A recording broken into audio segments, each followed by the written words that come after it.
Assalamualaikum warahmatullahi wabarakatuh. Izin memperkenalkan diri, nama saya Fajar Aslani Kadapi.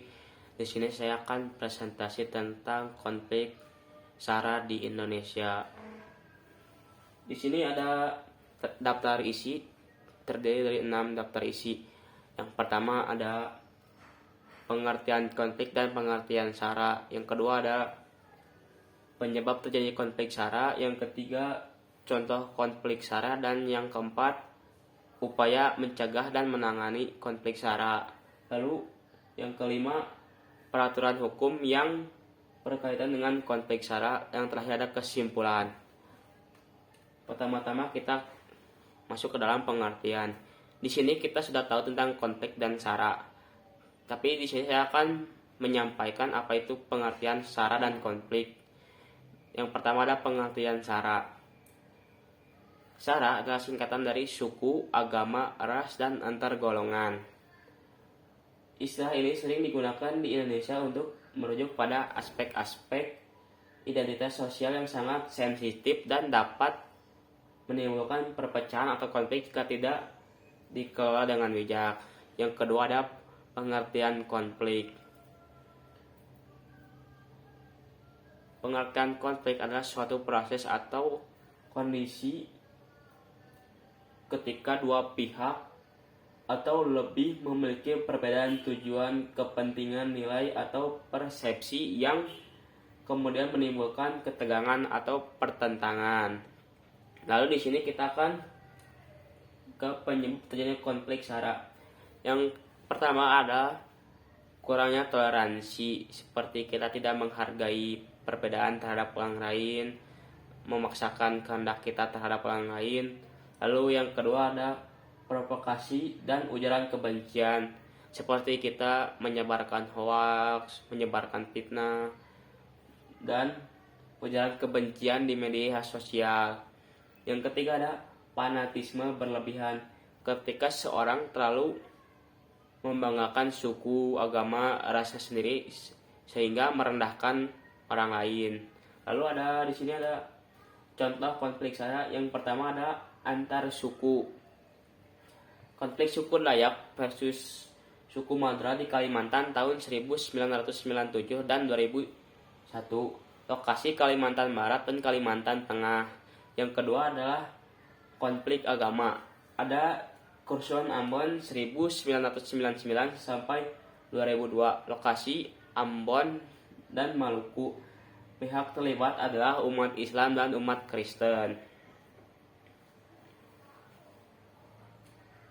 Yang ketiga ada contoh konflik keras. Kerusuhan Mei 1998 di Indonesia, lokasi Jakarta dan kota-kota lain besar lainnya.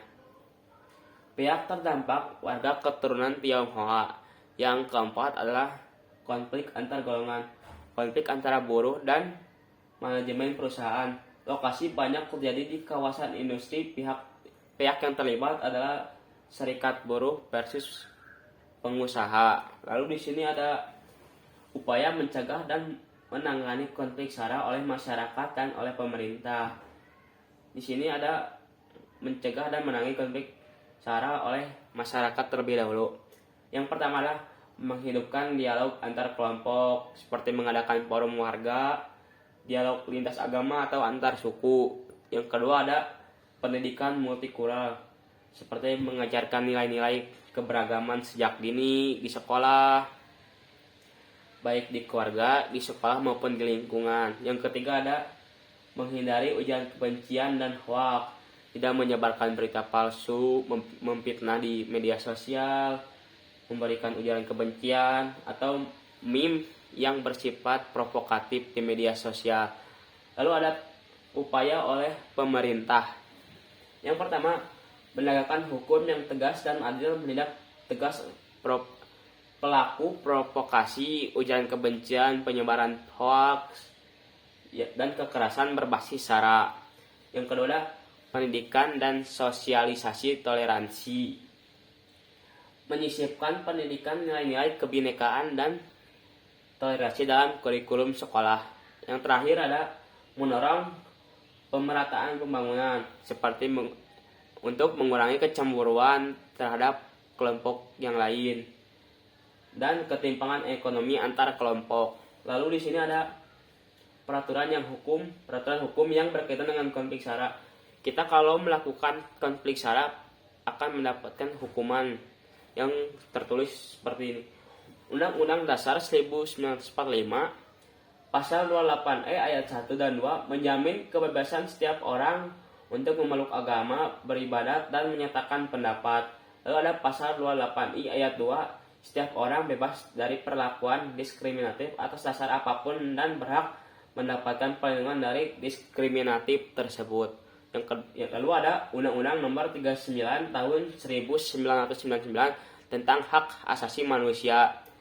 Ada pasal 3 dan pasal 12 menyatakan bahwa setiap orang berhak untuk hidup dalam keberagaman tanpa diskriminasi dasar SARA.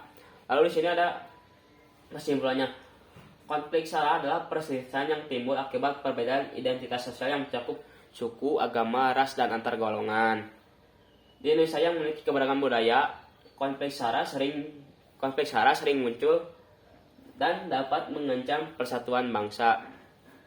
Di sini sekian saya sampaikan presentasi saya. Mohon maaf bila ada kesalahan. Assalamualaikum warahmatullahi wabarakatuh.